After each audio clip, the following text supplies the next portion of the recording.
So this is not a team that you're going to be able to, you know, clobber without your star. So Utah was only up by 2 at the half, but they never fell behind the rest of the game. Donovan Mitchell scored 30 of his game-high 32 points after the break, and Dallas did get within near the end of the fourth. Royce O'Neal hit a big three-pointer with under a minute to go. Jazz won 99-93. So it's not as if it was a blowout without Luka, but you need your guy to get you over the edge against a good Jazz team. Now, Luka is also expected to be out with the calf strain for Game 2 tonight. So they're going to have a big performance tonight at 8:30 Eastern. Spencer Dinwiddie had 22 points. Jalen Brunson had 24 points. Well, it's not that they don't have the scoring, but Luka is just a factor that you can't overcome being without. Yeah, I mean, and if he's not available for Game 2, which is a must-win game, it tells you they may shut it. I mean, if not shutting it down, they're not even playing him 16 minutes. They're not playing him anything. Right, like he's clearly too injured to be out here for these playoff games. In the biggest game of the year. Right. So, I mean, I would not force him back at this point if he's going to miss Game 1 and Game 2.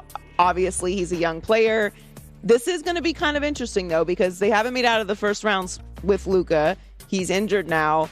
If he comes into the season again next year out of shape again, now it's starting to pile up into injuries. That's a real concern if you're the Dallas Mavs. Obviously, Luka is incredibly talented, but there is another side of this as well if you want to have a long and successful career, which is you got to come into the season in shape. Right. Like that's the thing.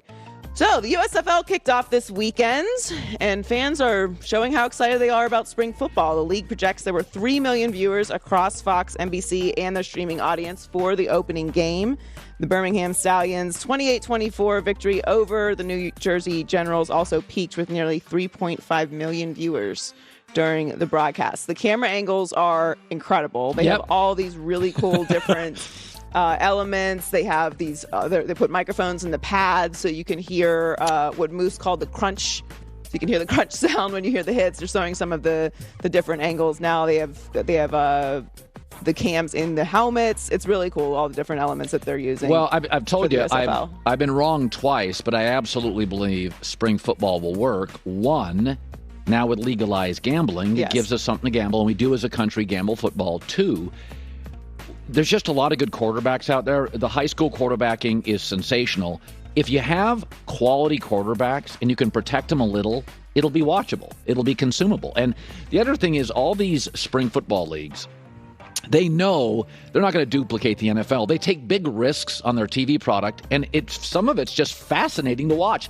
So you get football, but a kind of a zany, weird, like artificial intelligence. Is this what football is going to look like in the NFL, where it's pads everywhere and you can see everything and there's new technology?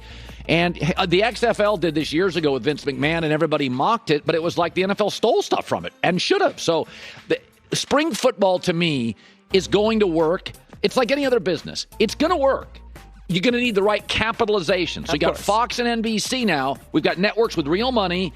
And the other one I think would have worked, but COVID hit. Yes, yeah. So, I mean, because if you look at the numbers, now the numbers will come down from the opening week, but if you can average 1 million, that beats like regular season hockey and baseball and MLS. That's a real number. Well, also it just, it takes consistency to build brands up and, to become attached to players and the new teams and everything. I automatically have a team in the Pittsburgh Maulers who play tonight at 7 Eastern on FS1. Oh, they do? They were supposed to play last night, but it got postponed because of the weather. So that will be the end of week 1 tonight with the Tampa Bay Bandits taking on the Pittsburgh Maulers tonight at 7 Eastern on FS1. I get Jazz Mavs tonight. Yes. And then I get a USFL game. What else do I get tonight? We also have Raptors Sixers. Oh, okay, I'll watch that too. All right, I got a good Monday night.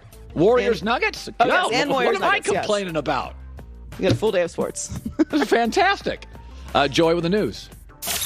Well, that's the news. Are Magic Johnson, Steph Curry, Isaiah Thomas, Magic, Stockton, Curry, Isaiah, and Chris Paul. Those are the 5 best. But Magic, 1 team. Curry, 1 team. Stockton, 1 team. Isaiah, 1 team. Chris Paul, several. This is his 5th team. And this is where mobility can kind of mess up your legacy. And I think it's hurt Chris Paul's legacy. Point guards or quarterbacks. We don't mind them going to a 2nd team. We don't want them bouncing around the league. It made Brett Favre look needy going to the Vikings and the Jets. It's hard to sell to a basketball fan to appreciate his greatness. So the way I always explain Chris Paul is when he arrives, bad teams suddenly get good. Oklahoma City was tanking. Phoenix was a mess. And when he leaves, all-star level players often disappear. DeAndre Jordan, Blake Griffin. In sports, we like simpler arguments. Good guys, bad guys. Star, bust. Great player, bad player. Chris Paul's more complex than that. He goes to bad teams, makes them playoff teams, and then people go, well, I mean, he doesn't win championships. Championships? It was a dumpster fire when he got here. He got him into the playoffs. Well, I don't win championships like Magic. Yeah, Magic inherited Kareem Abdul-Jabbar. Yes, Isaiah had a Hall of Fame coach, Chuck Daly. You look at all those other point guards. Just Stockton had Jerry Sloan. Isaiah had Chuck Daly. Magic had a Hall of Fame coach. Curry's got a Hall of Fame coach. And Chris Paul's had a lot of different coaches. Some good and some not so good, many fired. And his legacy is complex because of that. But when he shows up, he makes mediocre special. And when he leaves, special disappears into the ether. Remember how much we used to talk about Blake Griffin? He was like KD now. He was on every show. And when you talk about the top 5 point guards of all time, this weekend, Chris Paul, at 37 years old, had 30 points and 10 assists. And Phoenix is the best team in the league. And here's an interesting stat from Tom Haberstroh. Here are Chris Paul's fourth quarter stats in the playoffs. Since the Rockets traded Chris, it was at a time called the worst trade ever, remember? They traded Chris from Houston to OKC. And since he's been at OKC and Phoenix, his fourth quarter stats, he shoots 56% from the field, 54% from three, and 89% free throws. And he's turned 37 in 3 weeks. Wow. But again, it's complicated. It's not a nice, happy ending. The good guy doesn't always win a championship. It's messy. It's layered. It's nuanced. I always laugh at this guy doesn't have any championships. Yeah, he didn't inherit Kareem or have a Hall of Fame head coach at every stop. And he had to bounce around because, let's be honest about this league. Even Jordan ended up with the Wizards. LeBron has bounced around. A lot of the smarter players have bounced around to find the best fit for them. But when he got to Oklahoma City, they were tanking. And when he got to Phoenix, they had been a mess. A talented mess, but a mess for a decade. And now they are and should be favored to win it all. And his Game 1 performance was typical CP3. Here's Joy Taylor with the news. Of the NBA lost yesterday to Boston. And, Kyrie Irving's flipping fans off and all that stuff. It is really the perfect encapsulation of Kyrie Irving this weekend. He's an otherworld talent. He's a freak. I mean, he's the best small finisher I've ever seen in my life. I've been watching the NBA since the early 70s. He lets fans get into his head despite the fact he wants to be the villain, and then he tried to justify it after. That's all you need to know about Kyrie Irving. But what we have in this series is really two different basketball cultures. If it was a movie, Boston would be Hoosiers if those guys in the movie could play. Defense, intensity, they care, there's chemistry, they've got a star player, they make sure there's ball screens. They're always trying to get Tatum loose. They've got guys that overachieved in the draft. They're good for basketball. The Nets, if they were a movie, they'd be Boiler Room. Let's make some money and leave somebody else to deal with our mess. It's ego. Defense is optional. I'm not even sure if they have plays. Kyrie Irving and KD, it's just like, get a bucket. I'm not sure they're particularly well coached. I'm not sure they want plays. As you know, I tend to like tire fires. So Boston is good. Boston winning is good for basketball. So was Hoosiers.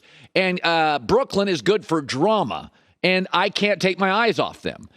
Everything about Boston, last couple of seconds, even the final play, passing and teamwork and unselfish. But when, it's interesting. When KD left, the Warriors. He wasn't just leaving Steph.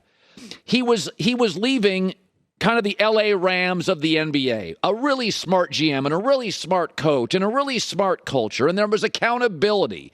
And you could go there to rehab your image. And, I mean, like Steph Curry, I mean, he's a guy that doesn't even have to start over the weekend.